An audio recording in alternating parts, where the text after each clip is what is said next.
I want to try give everyone credit. We can never give like perfect amount to everyone and women as well. But Gaetan Vij, has he only done 2 World Cups this year? Because I've seen him in practice. I thought I saw him in Leogang. But, I mean, that's where the sport's at. You got 7 different winners in 8 rounds, or 9 if you count Worlds. So 8 different winners in 9 rounds. And then you've got Gaetan Vij. You're like, he's been at it for a long time. He's been on factory teams. He's been off.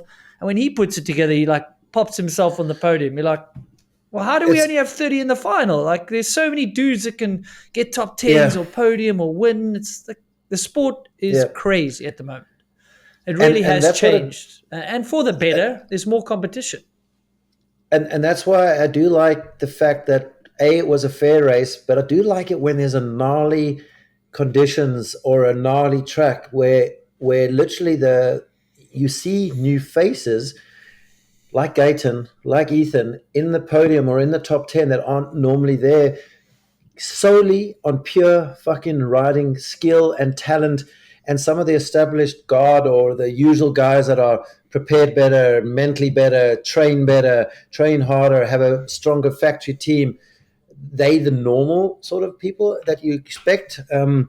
But sometimes when there's a gnarly conditions, then you do get these rarer visits to the top 10 and in this case to the podium with Vij. I mean, he's a hardline rider. He's like, but it's just nice to see it. He's the Capaldi of the World Cups, doesn't he? He almost wins practice all the time. He's quite rapid in practice a lot. He's super strong and it's just nice that like he's able to just get a podium. And I think that Loic said, like, out of all the people, when he looked up and he saw like Vij was there, he was like, "What are you doing here? You know, like, how come? Why?"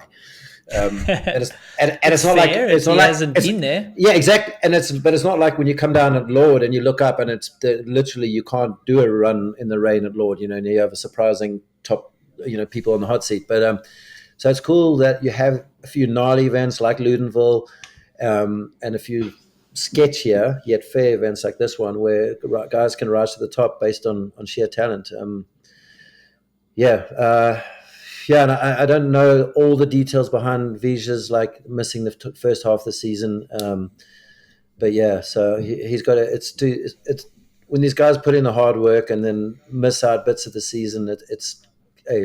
What a better way to finish the year going into the off season for just for that, to pick up the tools and do the hard work and do the graft. Like if you have like these, it just makes the off season like 100 times better, regardless of him being noticed. Yeah, that's really cool. Up to level support. It's just like the payoff, there's anyway, yeah. What a lad.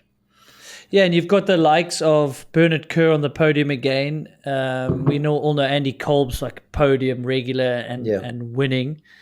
I think there's a few guys that are seriously sort of stepped up. And to me, the changing of the guard, you speak about it over the last few years. Like yes, Loic won the title. Yes, he's the most experienced. He's of the elderly statesmen of some of these guys. The changing of the guard has 100% happened. Yeah. The younger crop, you can't, like these bets you're taking. Okay, cool. Well, let's have a few bets on the winner of the first World Cup next year. Well, I ain't putting my money down. Hell no. Yeah. How do I know who's going to win? There's how many names in the hat now of people that have won, people that won this year, and people that could win.